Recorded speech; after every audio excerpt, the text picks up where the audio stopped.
참 뜻깊었던 것이 작년하고 올 초에 해서 1년 동안 안전 분야의 대통령상, 그다음에 민원 서비스 분야의 대통령상, 그다음에 정부 혁신 종합평가의 대통령상, 이걸 3개를 연속으로 차지를 했는데요.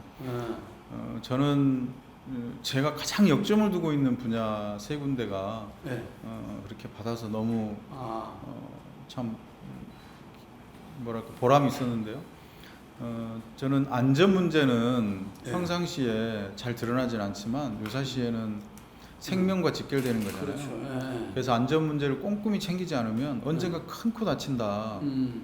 그래서 예를 들면 지하 공간, 지하 하수구 관리 이런 거 당장 눈에 안 보인다고 뒤로 막 미뤄요. 다음으로 밀어버리고 그러다 보면 예산은 많이 들고 엄청나게 예산이 많이 들어가는. 근데 그러다 보면 이게 10년, 20년 가다 나중에 큰일이 나잖아요.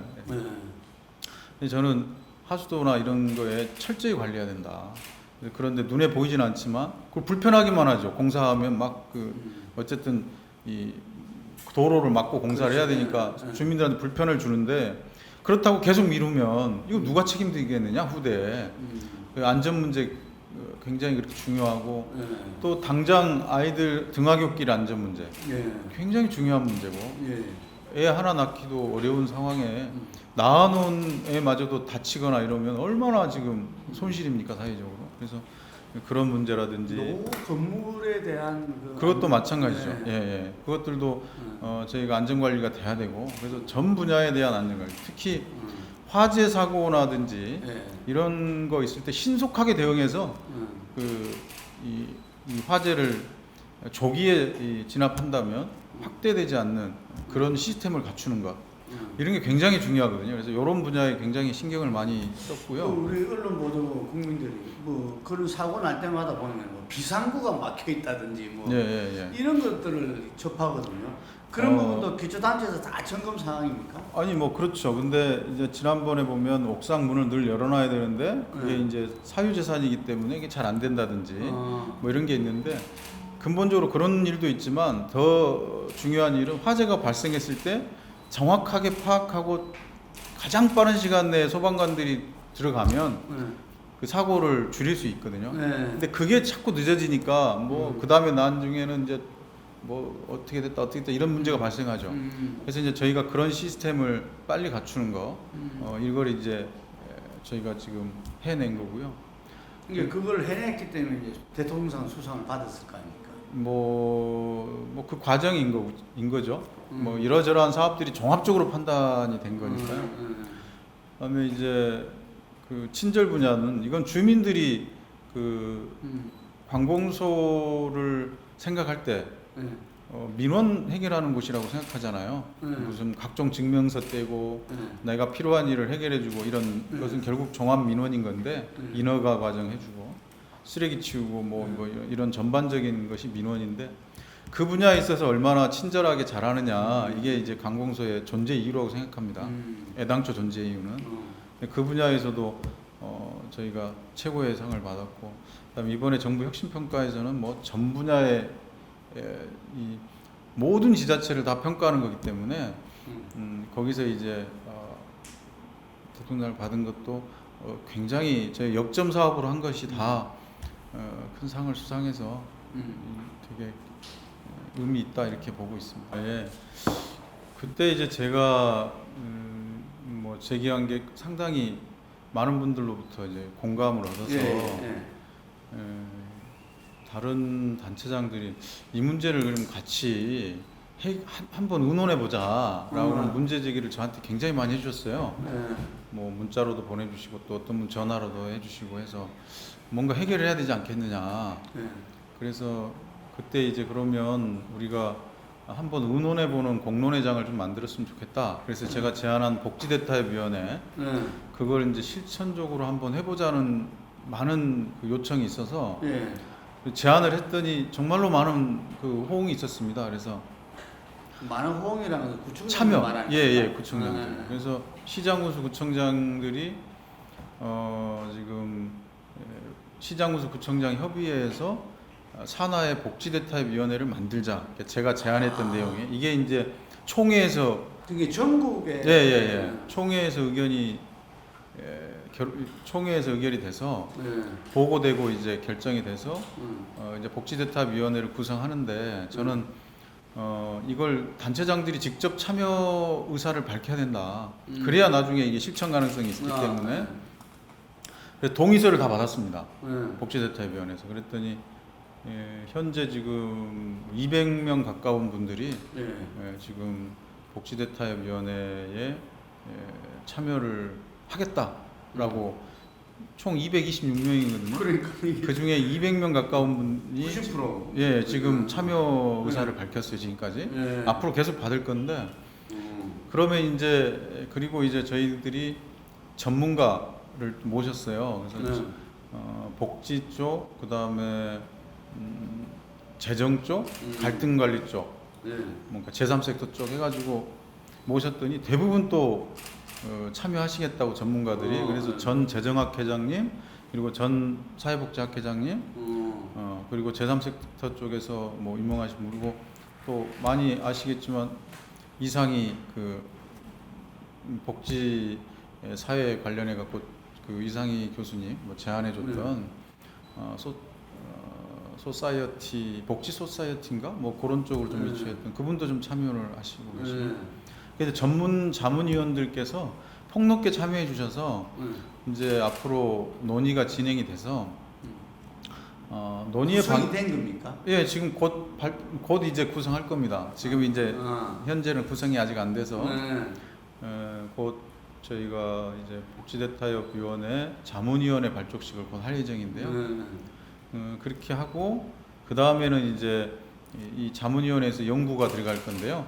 전국에 있는 지금 시군구에서 진행하고 있는 복지 정책에 대해서 이렇게 검토해서 효과가 있는 사업과 그 다음에 없는 사업들, 미진한 사업들 이런 것들 좀 검토하고 그 다음에 한 축으로는 중앙 정부가 해야 될 일, 그다음에 광역이 해야 될 일, 기초가 해야 될 일 이런 것들을 조금 이렇게 정리를 좀 해내는.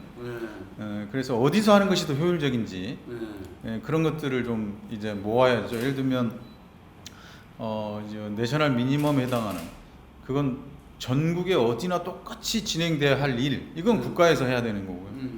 광역 자치단체별로 약간 특색 있게 해야 될 일들이 존재한다면 그건 이제 광역 차원에서 해야 될 일이고 기초가 해야 될 일은 무엇이냐 이제 이런 걸 좀 나누려고 합니다. 근데 지금 막 혼재돼 갖고 하고 있잖아요. 그래서 동네마다 틀리고 막 이러면 안 되니까 그럼 이제 예를 들면 교육에 관련한 일은 이렇게 뭐 교육 제도나 이런 건 국가적 차원에서 해야겠지만 교육과 관련한 복지 정책은 시도 교육감들이 다 시도별로 있기 때문에 그렇죠. 그런 쪽으로 약간 특화할 수 있지 않겠느냐. 교육 관련한 쪽으로. 그렇다면 예를 들어서 뭐 이 무상 그 교복이라든지 뭐 이런 교육과 관련한 문제들 이런 것들은 무상 급식이라든지 이런 것들은 교육감이 있는 그 단위, 광역 단위로 이렇게 좀 통일해야 되지 않겠느냐. 그런 것을 또 의견할 수도 있겠죠. 그리고 기초는 기초대로 해야 되는데 이번에 보면 기초에서 주력할 일은 결국 기초는 손하고 발이니까 이 어떤 체계적인 서비스를 제공하는 거 뭐 이런 게 지금 중요하지 않냐. 예를 들면 지금 그 사각지대를 발굴하는 일, 복지 사각지대. 그래서 지금 얼마 전에도 지난 옛날에 송파 세모녀 사건도 있었지만 얼마 전에 저 탈북 그 모녀가 또 안타깝게 숨진 사고가 있었잖아요. 예를 들면 이런 그 지역 내에서 촘촘하게 지역에서의 복지 서비스를 제공하는 서비스 복지를 제공하는 사각지대 발굴하고 그 사람들을 복지망으로 들어올 수 있게 하고 하는 이런데 좀 더 줄여갈 수 있게 그렇게 좀 이제 역할들을 좀 분리해야 되지 않느냐. 이게 이제 청장님이 하는 이른바 서비스 복지네요.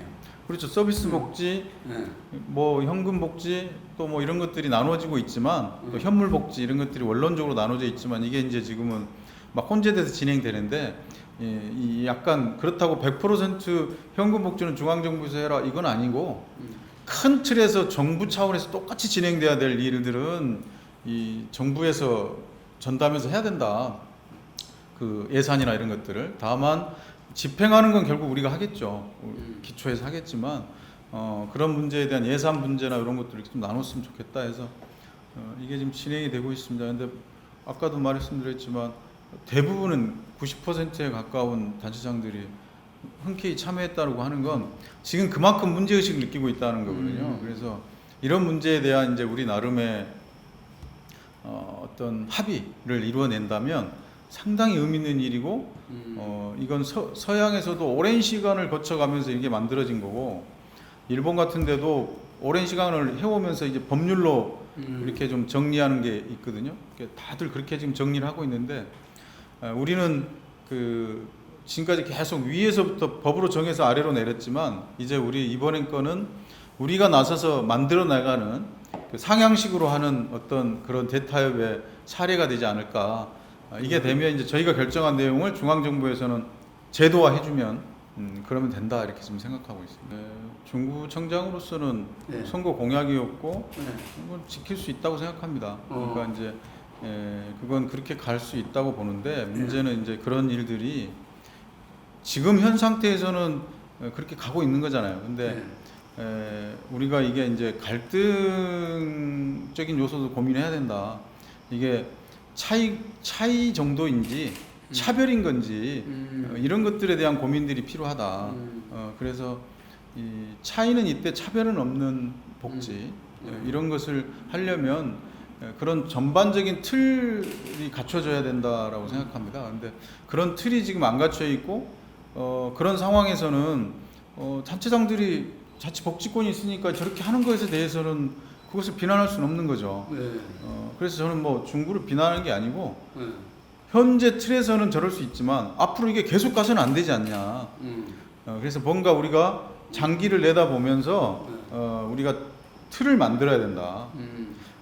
중앙정부에서 일방적으로 막 강제하는 방식이 아닌 우리가 만들고 우리가 의논해서 우리가 만들어서 우리가 지키는 그런 룰을 만들어 보자라고 하는 문제 의식인 거죠. 이제 교육은 이렇게 제가 이제 여기서 아이들을 초중고를 다 이 동네에서 성동구에서 쭉 보내면서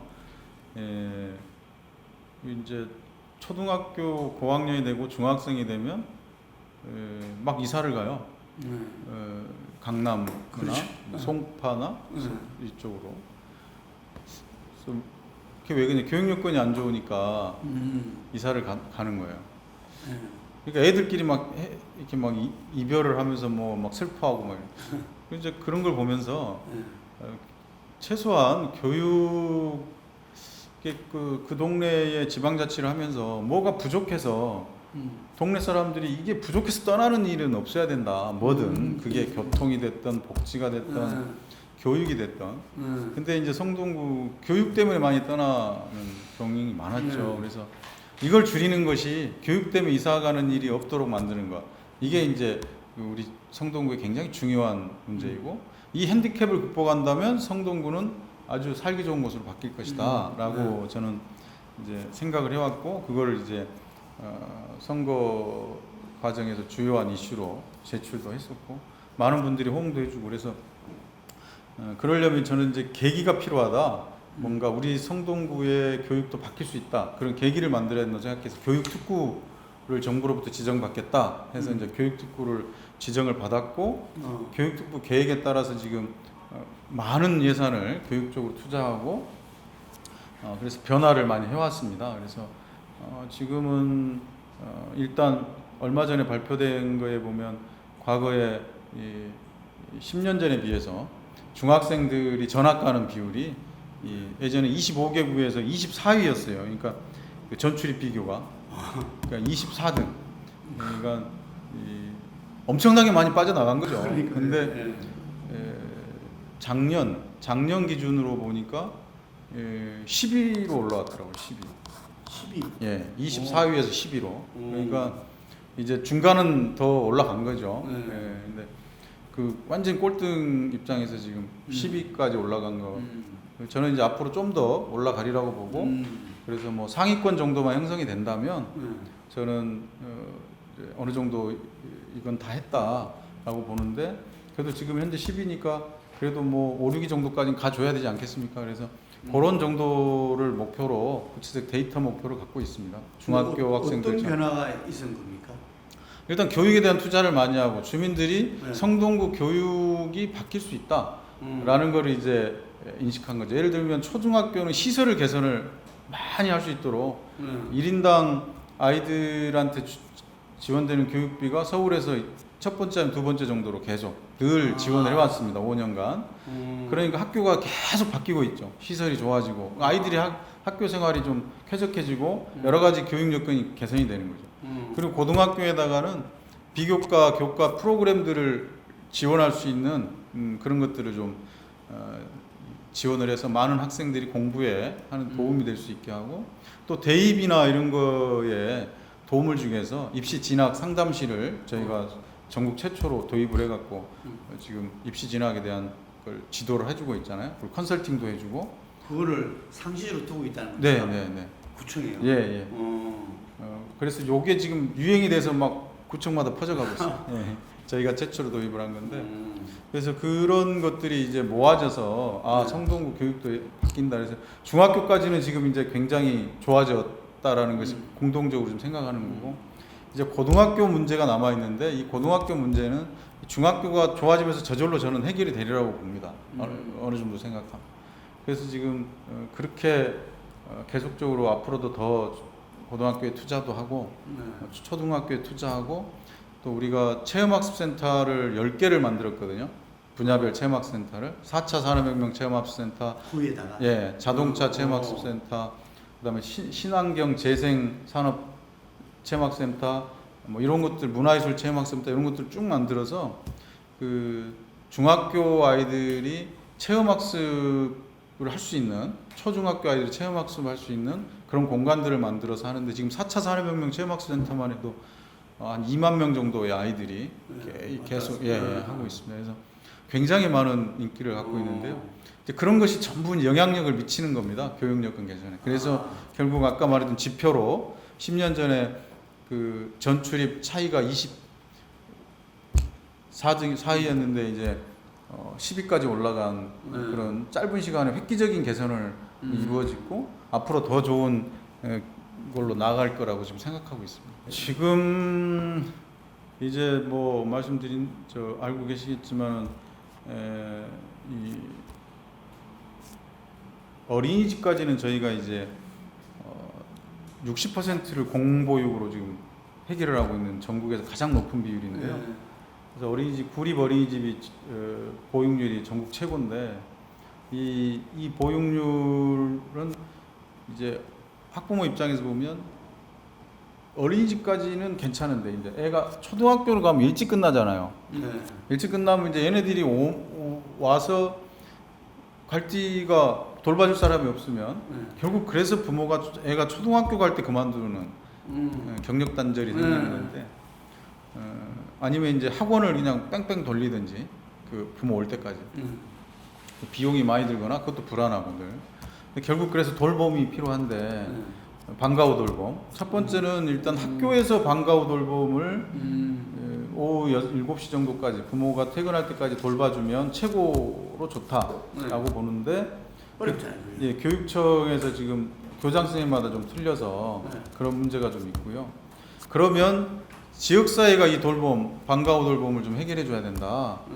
그래서 그러면 조사를 해봤더니 약 30% 정도의 추가 수요가 있더라고요. 지금 아이들, 초등학교 아이들 중에 약 30% 정도는 돌봄을 원하고 있어요. 그래서 이 아이들을 100% 수용해야 된다.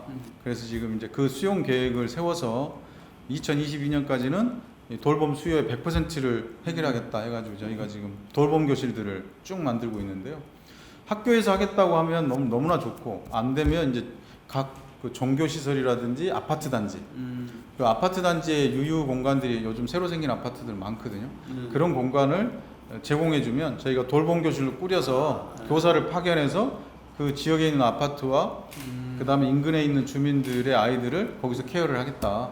지금 그 계획으로 해가지고 돌봄을 계속 개소하고 있습니다. 돌봄센터를 지금 3호점까지 운영하고 있고요. 계속 지금 이제 추가로 만들 계획입니다. 저희 이제 저는 저출산 문제를 생각할 때 크게 세 가지다. 하나는 직장, 예. 그 다음에 두 번째는 집, 예. 그 다음에 세 번째는 보육시설. 예. 예를 들면 직장이 있어야 결혼을 하고, 예.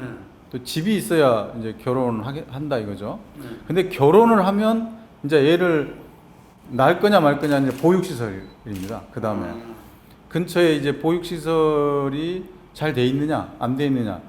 그 직장을 다니는데 맡길 데가 없으면 애 낳는데 걱정이 되죠. 그러니까 그게 해결될 때까지는 애를 미루는 경향이 있는데 결국 결혼을 하냐 마느냐는 내가 직장이 있냐 집을 마련할 수 있느냐 요게 이제 핵심이고 그 다음에 아이를 낳을 거냐 문제에서 보육인데 결국 직장 문제하고 그 주택 문제는 저희도 하지만 사실은 국가가 국가적 차원에서 주도적으로 할 수밖에 없고 저희는 좀 서포트하고 밑에 좀 받쳐주는 입장밖에 안 되잖아요. 사실 저희도 일자리 막 하고 있지만 우리 동네 일자리를 만들고 있지만 국가적으로 이게 풀려야 되는 문제잖아요. 경제 문제와 관련돼 있고.